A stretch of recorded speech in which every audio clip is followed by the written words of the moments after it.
Friends, எங்கள் குளத்தில் இன்றைக்கி நாங்கள் மீன் பிடித்தோம். ஒரு 25 கிலோக்கு இன்றைக்கி மீன் பிடித்தோம். இந்த மீனில் நாங்கள் மீன் பிடிச்ச எல்லாருமே ஆளுக்கு ஒரு மீன் எடுத்துகிட்டு மிச்சம் இருக்கிற மீனை நாங்கள் இன்றைக்கி சமைச்சோம். அந்த சமைச்ச வீடியோவை தான் நாங்கள் இப்போ போட்டிருக்கோம். வீடியோ கடைசி வரைக்கும் பாருங்கள். இப்போ என்னென்னா, நாங்கள் கடைச்சி மீனை நல்லா க்ளீன் பண்ணி எடுத்துகிட்ருக்கோம்.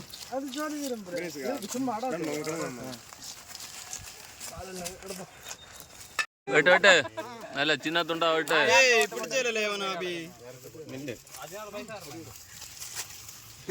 10 கிலோ மரிச்சினி கிழங்கு உடைக்க தொடங்கியாச்சு.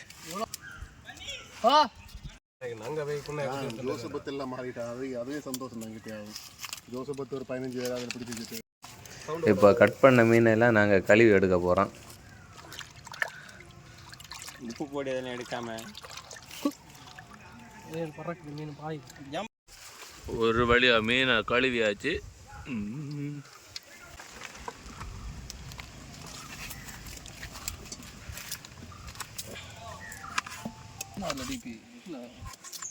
கிழங்கு வெட்டு நடக்குது.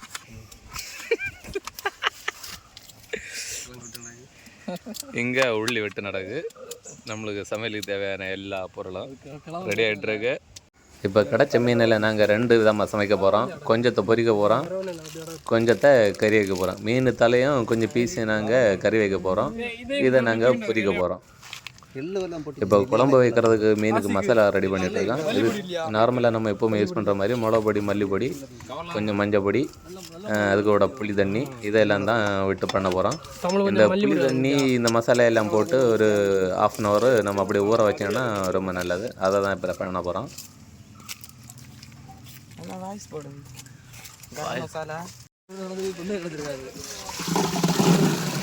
இந்த 10 கிலோ கிழங்கை கட் பண்ணி முடிச்சாச்சு ஒரு வழியாக. அதை இனி ஒரு 2-3 தண்ணி அலசி எடுக்கணும். இப்போ அந்த கிழங்கை நல்லா அலசி எடுக்க போகிறோம். அலசி எடுத்த கிழங்கை அப்படியே அடுப்பில் தூக்கி வச்சு தீ வைக்க வேண்டியதான்.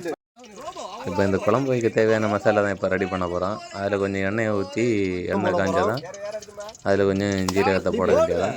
அப்புறம் கொஞ்சம் விட்டு வச்ச வெங்காயம் அதையும் போட்டு நல்லா வதக்கி எடுக்கணும்.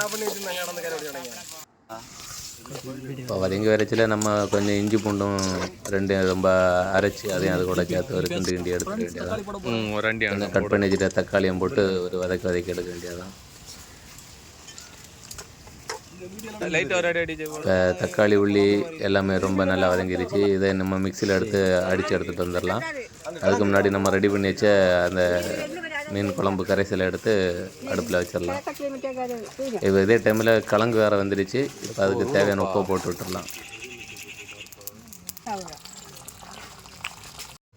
இப்போ குழம்பு நல்லா கொதிக்க ஆரம்பித்தாச்சு. இந்த டைமில் நம்ம ஆல்ரெடி மீனில் போட ரெடி பண்ண மசாலையும் எடுத்து அதில் போட்டு ஒரு கிண்டி ஒரு கொதியோட கொதித்து இறக்க வேண்டியதான். அதோட மீன் கறி ரெடி ஆகிடும். இப்போ அந்த கரைசலை போட்டு நல்லா ஒரு கிண்டி வேண்டியதான்.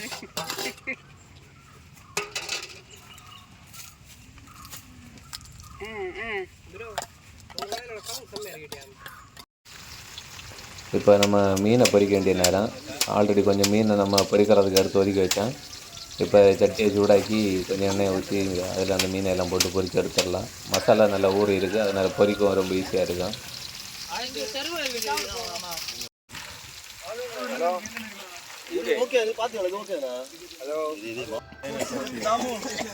இப்போ மீன் கறி ரெடி ஆகியாச்சு, கிழங்கு ரெடி ஆகிடுச்சு, பொரிச்சு மீன் ரெடி ஆகிடுச்சு. இனி நம்ம சாப்பிட வேண்டியதான். எல்லா பசங்களும் ஒன்று சேர்ந்தாச்சு. இப்போ இலையில கிழங்கு எல்லாம் தட்டி இதா மீன் தலைக்கறி இப்போ இலையில ஊற்றி அப்படியே விரைவி வெடிக்க வேண்டியதான்.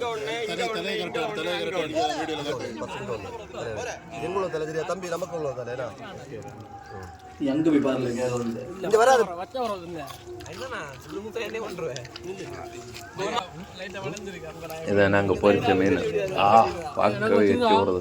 இதையும் வச்சு இன்னைக்கு ஒரு பிடிதான். இல்ல